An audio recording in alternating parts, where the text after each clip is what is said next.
What is going on, y'all? Robert Sykes, KetoSavage.com, coming at you with the 16 contest prep vlog update. Sweet 16. All right, let's dive into it. A lot to go on over today. We got some Dexa scan results, which I'm super excited about. But let's first start with a conversation on the macros. So, Sweet 16, here we go. Again, just a quick little overview recap. Week 1 saw me at 182.1 pounds and just shy of 3,000 calories. Scrolling down here to week 16, and we have a finishing weight of 164.5, which interestingly enough is right on the money of the target weight of 164.5. I've had a couple low days here. I had one day at 159.6, which is crazy low, already in the 150s. Again, just to highlight the fact that in my federation, lightweight is 155 to 165. So the fact that I'm already knocking on the 150s door kind of makes me wonder if I'm going to be competing in the bantam weight class, which is less than 155, which is kind of crazy. But we'll see how it goes. But again, 164.5 to round out the week. As far as cardio goes, I did 20 minutes at level 14 on Friday, and then I actually bumped it up for the first time of this prep to level 15. I did 20 minutes at level 15 on Friday, and that felt great. I'm trying to keep my cardio pretty minimal, especially since I'm doing really well tracking-wise as far as where my weight should be at this point in the prep.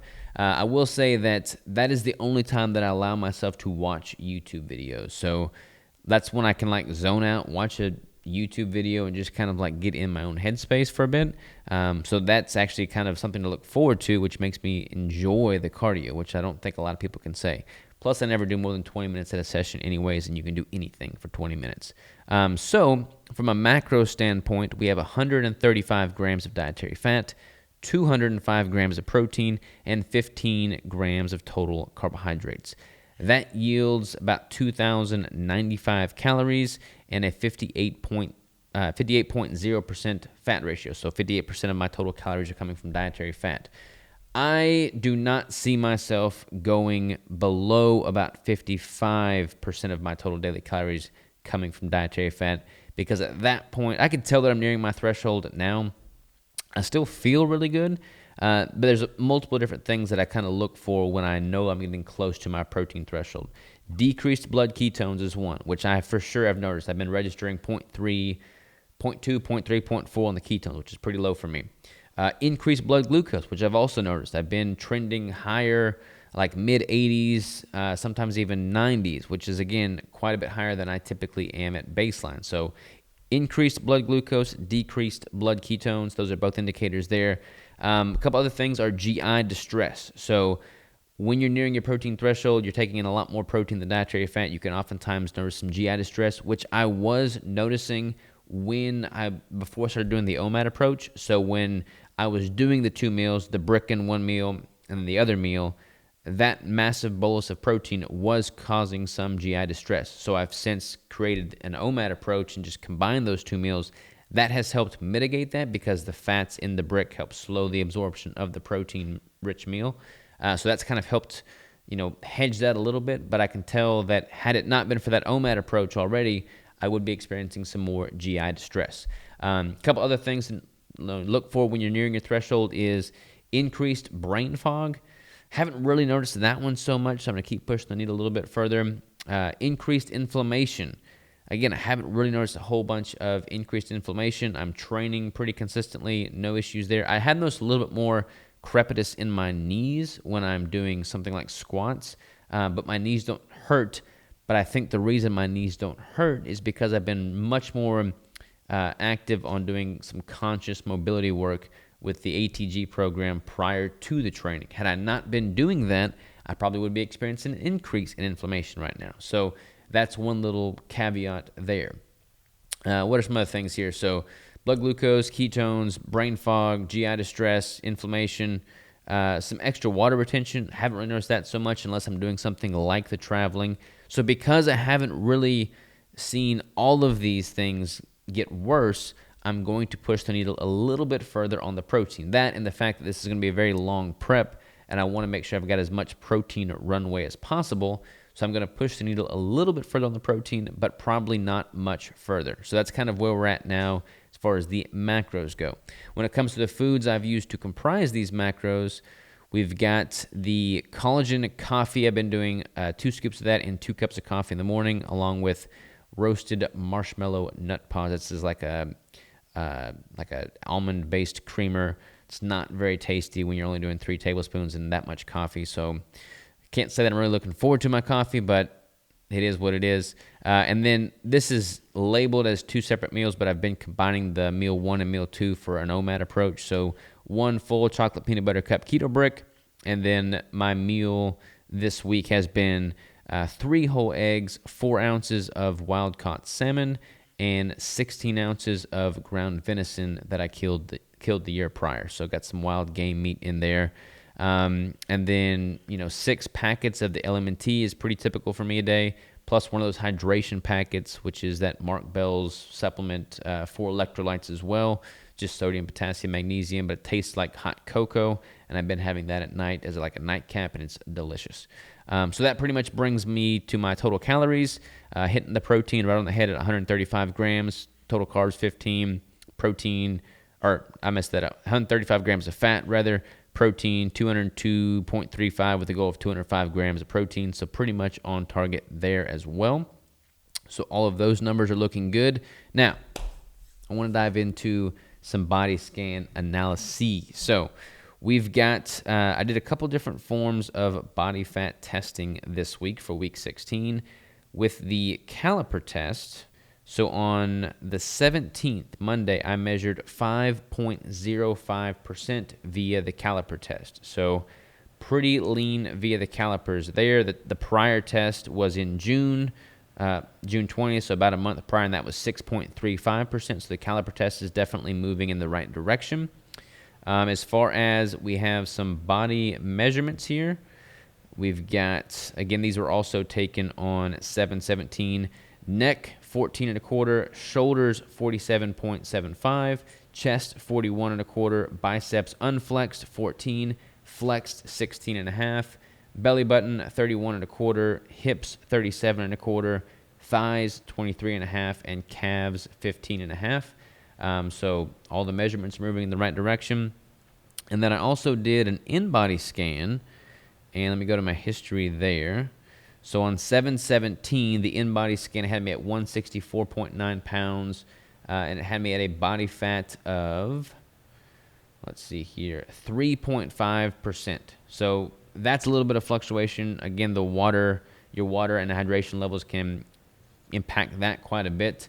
So that's a little bit lower than it would realistically be, but because I was well hydrated, I'm assuming, during that Inbody scan and measured 3.5% body fat, it showed a bump in skeletal muscle mass, and it bumped it up to 90.8. Quick little caveat here on these at-home Inbody scans, or just Inbody scans in general. When you're doing like a Dexa scan or a biological impedance scan, you're measuring lean mass, and that includes everything that is not fat mass. So hair, nails, skin, fluid, all that stuff.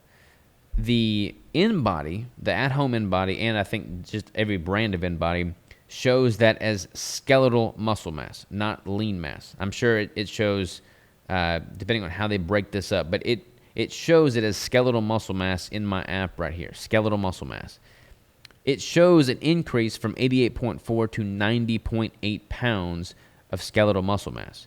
Did I actually gain that much true skeletal muscle mass in that time? No, I did not. It would be unrealistic for me to expect that. That is why some of these testing modalities are just, you can't really hang your hat on them to that degree of accuracy. So recognize that and then gauge and measure averages over time, not those crazy acute changes in a relatively short period of time. So keep that in mind.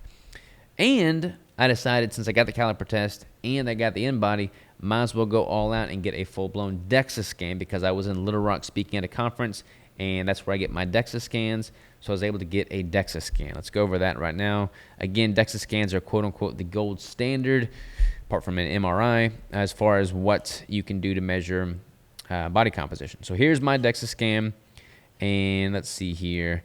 We'll just kind of scroll through some of the relevant information. It's got my region broken down by left side and right side. I want to get to, again, region, legs, trunk, total. I'm looking for a specific page here. All right, here we go. This is the page I'm looking for on the left. So we have the different measurement dates. I started getting my Dexa scans at this location back in November of 2018. Unfortunately, there is a big hole in these measurements during my 2020 prep because that's when I was doing my last prep, but that was also during the COVID pandemic, so I was not able to go in for a Dexa scan, which is very unfortunate because I would appreciate that data right now, but I don't have that data. So we're doing the best we can with what we got. But at the beginning of this prep, which started on the 3rd of April, I got a Dexa scan on the 7th of April, and I was showing to have a total body fat percentage of 14.3%. This is my latest Dexa scan from this same facility. Again, you want to try and measure at the same Dexa scan if possible. I have had Dexa scans since then with different machines, but this is the same machine that I'm basing everything off of. And on 7/17, my total body fat percentage is 5.1%. So I'm 16 weeks into this competition prep. I started at a body fat of 14.3%. I am now at a body fat of 5.1%. with several weeks more to go until my first competition. I feel really, really good about that. I am ahead of schedule. I am feeling great. I've got nothing but good things to say about that outcome. Another interesting point here is if you look at the fat-free mass up here, this is all in grams, it shows kind of what my trajectory has been there, and the past several scans have shown an increase in fat-free mass. So obviously my overall composition has improved drastically, but what is very cool is to note that I am not losing any lean tissue, which is at least via what this Dexa scan is showing. And that is something that most competitors tend to lose quite a bit of when they are dieting down for competition. So I feel very good about that. And that is, again, I believe that to be true based off of what I'm doing in the gym. I haven't seen a significant drop in performance. I'm able to push the same weight, pull the same weight. So I feel like I'm holding on to my actual skeletal muscle tissue quite well. Both skeletal muscle tissue, like actual muscle tissue, and just lean mass in general. I am obviously losing some fluid weight. Everything is like I am losing weight, and with it, you're going to lose some lean mass in the form of fluid, organ capacity, all that stuff. But I feel pretty good about the amount of actual skeletal muscle tissue I'm holding on to throughout the course of this prep. So all that to say, everything is looking really good thus far in the prep. 16 weeks in, several more weeks to go, 5.1% body fat, feeling great, sleeping great, except for not enough sleep, but the actual quality of the sleep is good. Life is good. So I'm just going to keep chugging along, keep diving into this prep, and keep updating y'all as I go. Thank y'all for tuning in, and we'll talk to you next time.